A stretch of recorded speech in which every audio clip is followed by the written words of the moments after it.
What is up, guys, and welcome to another episode of Guarani Vision, the first ever podcast dedicated to Paraguayan football in English. As always, I'm Roberto Rojas, and joining me is my great co-host, Fede Perez. And guys, here we are, right in late May. We're in the final week of May, and then obviously next month it starts. The World Cup begins. I'm super excited. Fede is excited. I'm sure all of our listeners are excited.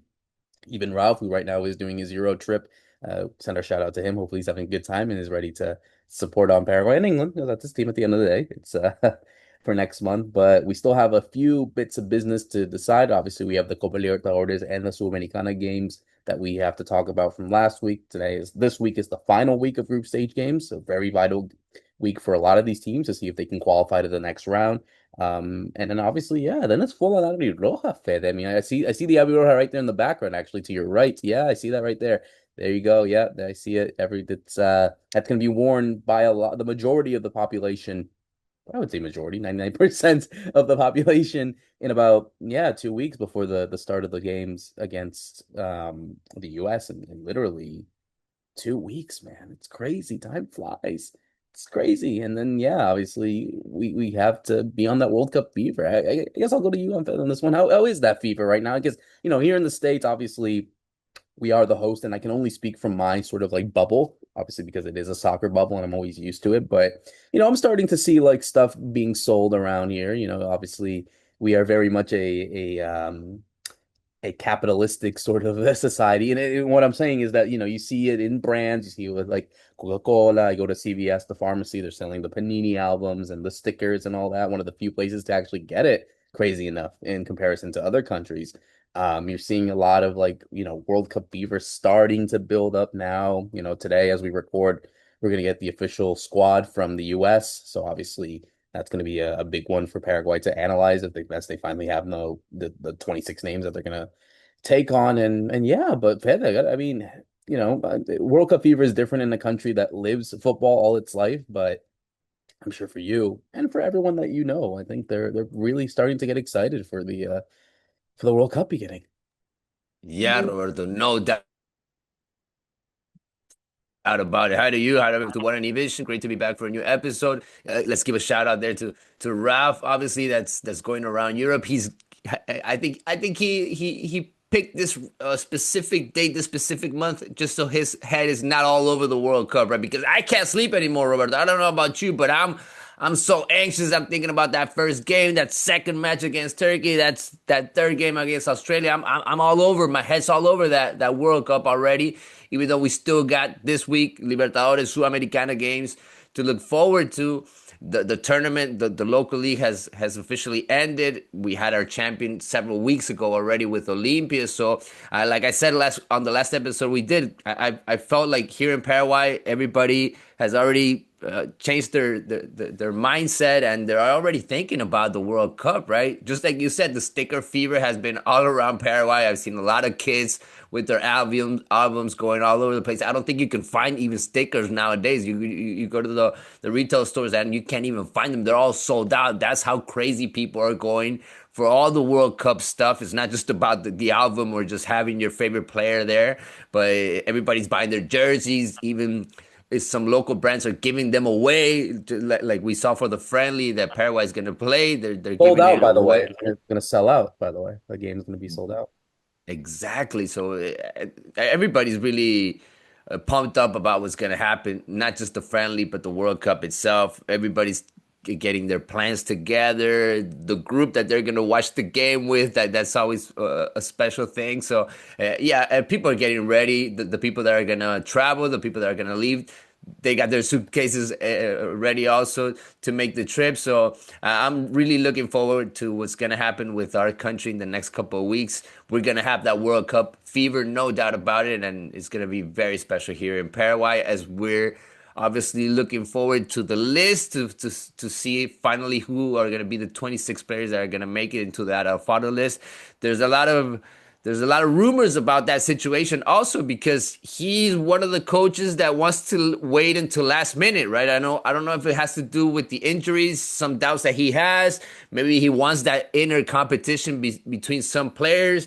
But it's kind of weird, right? Just to see a lot of the managers, a lot of countries already giving out their list, and here from the FA, we're hearing no, we're gonna wait probably until the last day to give out our list.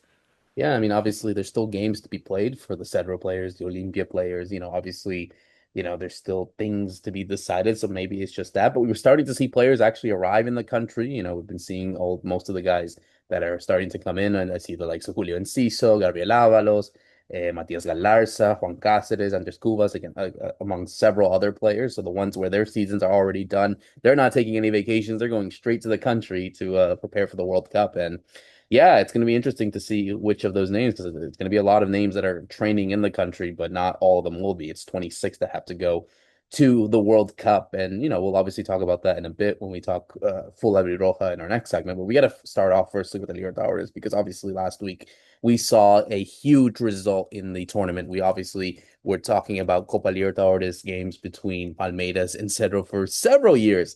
And usually it was Palmeiras that always got the upper hand in these games, especially at home. However, this was not the case this time, as a win for Cerro Porteño in the new Bank Parque, or the Allianz Parque, as they say, basically the Palmeiras Stadium in Sao Paulo. A 1-0 win for Cerro Porteño, thanks to Vegetti again. Vegetti really making his name in the Copa Libertadores again. He scored the winner against Junior a couple of weeks ago over there in Cartagena, and then he scores the winner over there in Sao Paulo. I mean, this was a huge result for them. And obviously with the Junior result against Sporting Cristal, that means Cerro Porteño have officially qualified for the round of 16 with one game to go. That's a huge result for them. Obviously beating Palmeiras, as big as it is, getting, the fact that they were able to not lose any of those games. They tied the game in Asuncion and they beat Palmeiras over there. That's a huge win, and I think that's obviously going to boost a lot of momentum for Ariel Holen's side, because obviously now they go into the final game. They're taking a Sporting Cristal side that also are still looking to qualify, but they know that they can drop Palmeiras out if maybe they lose that one. They're obviously not going to try to, but they're at home. But yeah, this was a big result. I think that's more than what we can say. I think this was the result, the statement result that Cerro needed in this competition after what's been sort of a lackluster year in the Apertura. The fact that they were able to get a win like this, I think, boosts confidence heading into the game, and then heading into the final game, and then yes, seeing what could happen in the round of 16. Yeah, I was shocked really with the result because this is not what I expected. I thought Cerro Porteño was on the downhill with their new coach. You saw them the way that they ended the local league with that situation with Olimpia, the Super Clásico that wasn't they weren't able to play. They weren't able to end it in the field. The points were for Olimpia, so Olimpia was champion, and they really got away from the Apertura. So their head was totally in the Libertadores, and you could really see it in the games, just the way they approached the games in Libertadores was a totally different Cerro Porteño, and they were really hungry for it. And that shows that, Ariel Holland, the new coach, has, I believe, has taken over his players. He knows now what everybody can bring him to what every player can bring him, and what they can give to the team in each game, and he's found, I believe, in certain players their best versions. I believe we stood out in certain games. Matias Perez in defense, he grew so much on this team during this whole semester.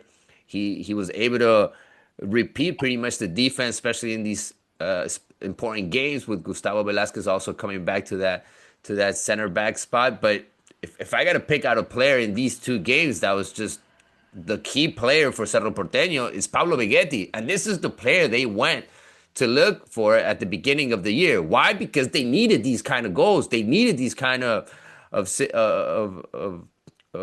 these performances from a player like Pablo Vegetti, an experienced player, a player that has already played in Brazil. And this is what you wanted to see from him. A step up in the big games, and he did it in Barranquilla. He did it against Junior. And now he did it against Palmeiras. And I'm going back to that interview after the game where he said, yeah, this was probably one of the teams that I always struggled to score on. when I used to play in Brazil, and I wanted to score on them, and he did, and what a huge goal it was on the semester for Cerro Porteño. This is the biggest win for them in the whole year. I gotta say, right? Just like you said, this is a statement win, but it also, I believe, is a backup win for the coach as they move forward now, right? Thinking of, okay, now we got to step it up. Maybe we got to bring in a couple of new players. Maybe we got to get fit because that was one of the issues during the whole semester, the injuries, and having a team that's 100%. That's what they're going to have to do now. Figure it out. Who is going to stay on the squad? Who's going to have to leave? But it was a really good overall performance. They didn't have the ball that much, but they were able to counterattack. They were able to do their damage when they had the opportunity. And I believe some players have actually grown on this team. And he even surprised us. I mean, he put Freddy Noguera out there with Pablo Begetti on the striker position, and that was weird because he wasn't even on the radar 3 4 weeks 3 weeks ago, and he started coming out on the practices after playing on the reserve team, and apparently he looked really well for Ariel Holland. That's why he used him on these important last games, and he really played his heart out, and that's what they kind of needed, right? They needed to be more of a team that could fight every single ball, and they did that with the midfield with Robert Pires da Mota, with Jorge Morel. I believe they had that balance that you really need against a team like Palmeiras. And they pretty much surprised Palmeiras. In a week, maybe that Palmeiras was kind of distracted. They had to play against Flamengo during the week. They thought that, okay, we're going to beat this team. We've already done it in Asunción. Maybe we can do it again easily here. And no, it was Cerro Porteño that had the clear strategy to do it. And I'm really happy for this team because I wanted to see them get through. They are the biggest team we have this year in Libertadores. And hopefully now this gives them the motivation and they make the right calls. They bring the right players so they can actually compete in the Libertadores in the latter stages, Roberto. That's what their fans are hoping for. I think so too. I think that's a lot of people that are really hopeful that they can finish strong. And, I think they will. I think they will end up winning the group, which is crazy when you think Palmeiras is on the other side. But yeah, this is going to be big for them as well for the qualification purposes. I mean, obviously, I don't know what the draw would be, but you have a lot of these teams, and there is that way of like finishing first and second. There is that difference. We've seen that before. Cerro Porteño had been unlucky finishing second, where they had to take on a big powerhouse, where if they finish first, they might fancy their chances. But it's an open group. It really feels open, and I'm excited to see. We got to obviously send a shout out to the other team that got eliminated on the week. We're not going to talk much about their performance because they lost 4-1 to Independiente del Valle, and that's Libertad. But the big news that came literally yesterday, Fede, when I was texting you about it, and it comes right before that game, the last game against Universidad Cristal will be his first game. Nelson Aedo Valdez is the new coach of Libertad. Now, Nelson Aedo Valdez had been coaching in Germany. I think he was even assistant coach for the second team or the U19 or a U team of what's it called? Werder Bremen, his first ever European club. But to make this move in his first professional job for Libertad, I understand, I get it. Being back in Paraguay makes sense, but to take charge of Libertad, a team that obviously has a lot of demands to not just do well in Libertadores, they obviously won't, but for the Clausura and what could happen, this is a risky move, Fede. I did not expect this. And for someone like Nelson to go into his first ever serious managerial job in this sort of situation, I don't know, man. This has obviously I'm not gonna, bring him down or say anything negative, but it just feels so weird when you think about it. Yeah, but Libertad kind of needed something like this, right? To motivate their players, to motivate their fans again after having probably one of their worst seasons in years. These first 6 months of the year has been totally just to forget on the Chiqui Arce, the injuries that really didn't go their way, that they lost their best players in their first game. So it's really to try to build something up again. And it is weird to see a new coach, a coach that wasn't even on the radar. I hadn't even heard his name being mentioned as a possibility for Libertad. We were hearing names of managers that had already been here in the league, like Palermo and other names, but Nelson Aedo kind of surprised everybody. He's been going back and forth from Germany, constantly coming here in Paraguay. He does a lot of work with the kids also. In his hometown, he's doing a fantastic job of picking up kids that are struggling and making them play football and giving them an opportunity. Also, he's doing a huge work with his community. But now he's going to be Libertad's manager, and he's going to have to put his head uh, to probably aim for the championship, right? I mean, Libertad is going to need that to try to qualify to the Libertadores in 2027. So he's gonna come in strong. He needs to come in strong, get the results right away, and I think he's picking up the team at the right time. He's gonna have the opportunity to be the coach in this last game in the Libertadores, and then he's gonna obviously get the squad ready for the second semester of the year. He's gonna be able to make the decisions probably going forward as the players that they're gonna hire. I'm really excited to see what Nelson Aedo can bring to the Paraguayan league, just because of what you were mentioning. He studied in Germany. He was getting I thought his career ready to manage a team over there, but all of a sudden now he's going to manage a team in first division in Paraguay. This is going to be his first team, his first opportunity under somebody that was very important when he used to play for the national team, Horacio Cartes. So the red carpet was already there for him, I believe, and they were probably in talks about the situation before, but nobody was expecting Nelson Aedo to come back to Paraguay as a manager right now. There were even rumors at the beginning of the year that he was actually going to work with Cerro Porteño and the new members there, but he now picking up Libertad. So I'm really surprised about the decision, but I'm really excited to see a new coach, a coach that's a legend in the national team. Everybody loves him here in Paraguay. I'm really looking forward to what he can do with this Libertad, that they just need to fight for the title. They need to be a title contender in the second semester. Yes, absolutely. I think they have no choice, but it's gonna require a lot of motivation and also getting rid of the deadwood to make them move forward. So we'll have to wait and see. They'll obviously end the Copa Libertadores with did they win the last game? Let me ask you, or did they end it with 0 points? That's a really hard one, Roberto. I think they're gonna end with 0 points. I don't see them picking it up just in one game with under the new coach. Obviously, it's gonna have an effect in this match, but I think this team is already waiting for the vacations. I think this team is depressed about the way the season has gone so far, and I don't see them getting a result in the Libertadores. They gotta forget about this 2026 and move on. Really, I don't think their fans even want to see this last game in Libertadores of the semester. The only thing that really gives them some sort of motivation is the new coach, but I don't see them getting a result. Really, they haven't been a team to look forward to at all.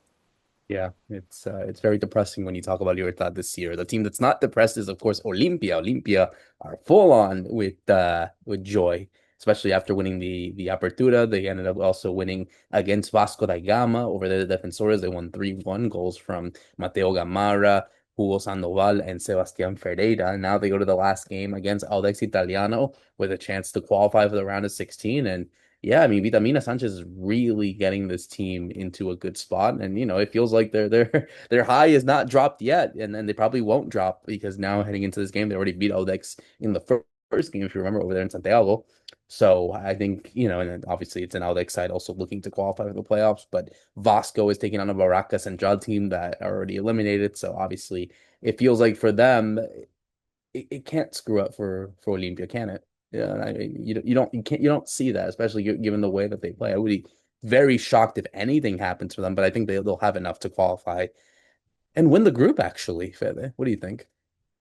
They beat Vasco da Gama and Defensores de Chaco. That was a huge win also for them. Just like we were mentioning, Cerro beating Palmeiras in the same week. Another Paraguayan beat another Brazilian team. I mean, this was a huge week for our teams coming back. Some sort of revenge also after what happened in the first game against these Brazilian teams in their group stage. So happy for Olympia that they were able to pick up themselves and show up in a game like this in front of their fans, because when you play at home, you kind of need that situation also to get the result and show your best stuff. But this motivates everybody going forward. This is gonna translate the situation now to this game against Audax Italiano, and every game now that probably Olimpia will play in Sudamericana will have a packed house because Olympia is back, right? I mean, they were the team of the semester. They are one of the teams to watch right now in the Paraguayan league because they play pretty football. They have players that are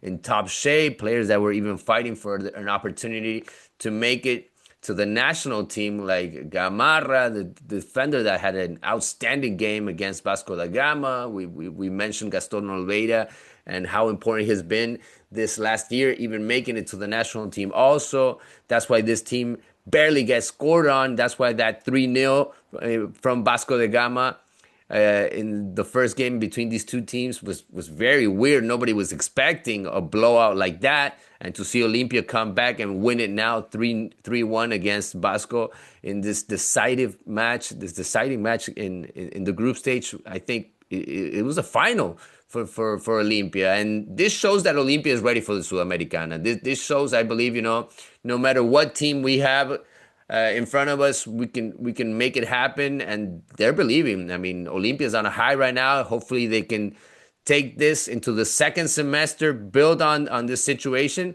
and obviously clinch that first spot. With a draw, they'll have enough, right? If they just make one more point, they'll be unreachable for Vasco da Gama, even if they win their game. So everything is in Olympia's favor to take that first spot and qualify to the next stage. Olympia's in a great moment right now. You see it in players, you see it in the mood, you see it in the coach, the way everything has clicked really ever since Vitamina Sanchez took over, and you can't be happier. If you're an Olympia fan, you don't want to go on vacations, Roberto. You want this to keep on going because they're champions, they're first in their group stage, and Olympia has no doubt about it been the team in these first 5 months of the year. It's been impressive. It's been really nice to see them do so well. And another team that wants to obviously make a name for themselves, but they need to win. They need to start winning. And look how tight they are. It's Recoleta. They traveled to the Pedro big game, that the Nuevo Gastómetro, as we say in commonly, and to really face off in that last game. Orlando Gil, obviously, the San Lorenzo goalkeeper, against the Recoleta players. And looking at how the group is, San Lorenzo are finishing are on top with 7, Deportivo Cuenca with 6, Recoleta with 5, the Santos of Brazil with 4. They can't even reach the Copa Sudamericana knockout round. They can't even reach the round of 16. That's how crazy Recoleta are in, Fede. They're in a better spot than Santos at the minute. So yes, this is going to be huge for them if they can get something. I mean, I don't know, man. It's a weird game. It's going to be a weird game for these guys, for Jorge Gonzalez. I don't know what to expect, because it feels like no one wants to win. Only 2 teams have won one game, and that was San Lorenzo and Deportivo Cuenca, and it was both of them that beat each other. San Lorenzo beat Deportivo Cuenca, and Cuenca beat Santos. So it really is up in the air, man. This can go right to the very end. This is the weirdest group, Roberto, right? In the Sudamericana. You look at the rest, and everybody has won at least a couple of games, but not in this group. San Lorenzo is in that first spot with Deportivo Cuenca. They are the teams that have the advantage going into this last game, but Recoleta can clearly take over, especially playing as the away team. Maybe they can give that responsibility to San Lorenzo and counterattack them. Even though it's not the style that Deportivo Recoleta suits them better, they like to play attacking football. We've always said that, but they are yet to win. So maybe it is just a situation of knowing how to adjust in the competition and knowing how to play these games. Hopefully they have that mentality, because they showed that against Santos, not only in Pedro Juan Caballero, but also in Brazil. So they've been a smart team playing away. They were a smart team playing against Deportivo Cuenca, I thought, most of the match. And they've been able to get away from the Apertura, forget about the local league, and focus on these last games only on the Sudamericana. And I think that's probably the most important thing, because players have had enough days to get this game ready, the coach also. So I'm hoping for a smart strategy from Deportivo Recoleta, and I'm hoping for them to get the win, Roberto. This has been the team that I root for in the Sudamericana, and I'm hoping that they can do it in this last game against San Lorenzo. It would just be history. San Lorenzo is one of those teams that, we're always looking at them as probably as an enemy here in Paraguay, because they took that Libertadores final were from Nacional, a small team also from Asunción, and Deportivo Recoleta wants to make themselves known in the in the Sudamericana, and this could be the game to do it, to take that first spot, to qualify, and to think about the second semester also with the double competition. It's gonna be interesting to see. So obviously they played today at the time of recording. This episode won't come until after the result. So I guess we'll put you on the spot. Do you see them beating San Lorenzo in qualifying? I see them doing it. I don't know by how much, but I see them doing it. It's going to be a fight. I'm just by a goal, but I see Deportivo Recoleta doing it. San Lorenzo is not that big of a team. They had a really good first match against them in Asunción. They were really close to beating this team in that first game, and I'm looking forward to Recoleta beating San Lorenzo in Argentina.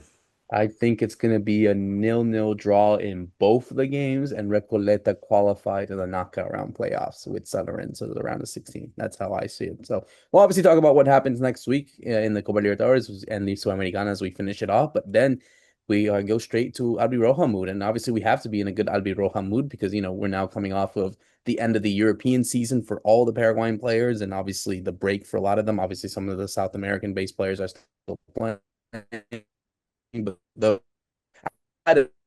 into the country. Obviously, like we said, many players coming from Europe. We got to talk about obviously what happened in England on the final weekend. Diego Gomez was back on the pitch. He was able to start. He actually came on the sub in the penultimate game, and he started this game against Man United. They lost, but Brighton have officially qualified for the Conference League, which is a big deal for obviously for us and for him as well. Omar Lerete, who has had a fantastic season for Sunderland, and Sunderland have exceeded all expectations. They end up in the Europa League because of the way that everything finished. They finished obviously in eighth. That's a huge deal for them to really get into a position to and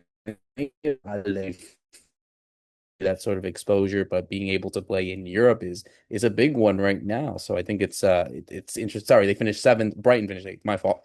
And then Man United, they finished third. That means Diego Leon will be in the Champions League hopefully next year. But that's three Paraguayans in European competition, potentially three Paraguayans in European competitions, Fede. I mean, that's a big deal. I mean, in comparison to the other Paraguayans that are in Europe that are, obviously just trying to make their way in. I mean, unfortunately, we have to talk about Tony Sanabria, who did not have the best year for Cremonese. Well, Cremonese side that actually got relegated, so they won't be playing in Serie A next year. And obviously the idea of other players and Gonzalez, he's obviously probably not won't be on the Paraguay team, but his team got relegated.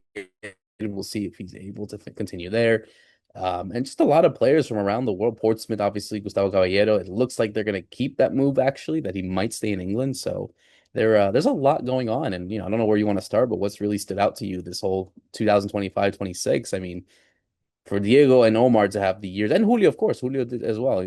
He's not playing in a European competition, but he definitely exceeded the expectations given to him at Strasbourg, being one of their better players, really competing on all fronts in various titles. Unfortunately, weren't able to win any of them. But I think we could say that, with the exception of Tony Sanabria, I think all Paraguay and of course Diego Leon, but he hasn't been playing. But the fact that he's at Man United, he's getting the minutes, is already testament of how good he is at such a young age at 19. But I think for all the other guys that are really true first team players, they all impressed.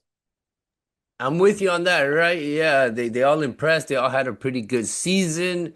There are a couple of names there that you mentioned that have me worried. Tony Sanabria is definitely one of them because he barely played this season. He wasn't an important player in his team, and even in this last decisive match for his club, that was uh, that unfortunately is going to play in second division next year. He wasn't even considered. He wasn't even on the bench, right? And that was weird for me because that talks probably that he's not on the same page with the coach, or he was never on the plans. I don't know what really happened with him because at the beginning of the season he was playing, and in a certain point he really got away from the team and he wasn't considered anymore. So there was definitely something in that locker room that happened.